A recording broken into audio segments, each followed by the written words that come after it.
Hello everyone, এটা হচ্ছে mulching ছাড়া লাগানো বেগুন গাছ। আর এইগুলো হচ্ছে আপনার মালচিংয়ে করা বেগুন গাছ। দেখেন মালচিংয়ে লাগানো গাছগুলোর গ্রোথ কতটা সুন্দর এবং গাছের চেহারাও অনেক সুন্দর।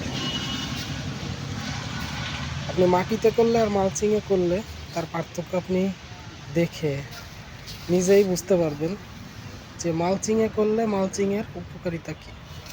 মালচিংয়ে যদি আপনি ফসল করেন, এটাতে আপনার নিড়ানি খরচ কম লাগবে, প্লাস গাছের রোগ ব্যাধি কম হবে, ফলন বেশি হবে। এটা অনেক দিন আপনার ফলনটা দিবে।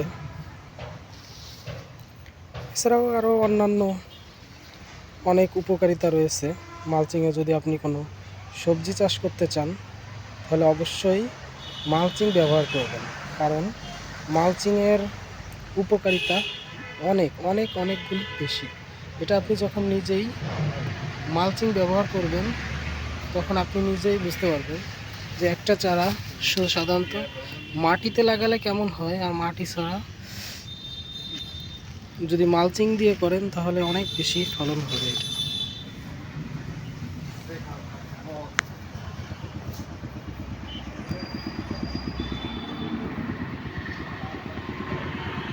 তাই সবাইকে বলবো আপনারা মালচিং করার চেষ্টা করেন।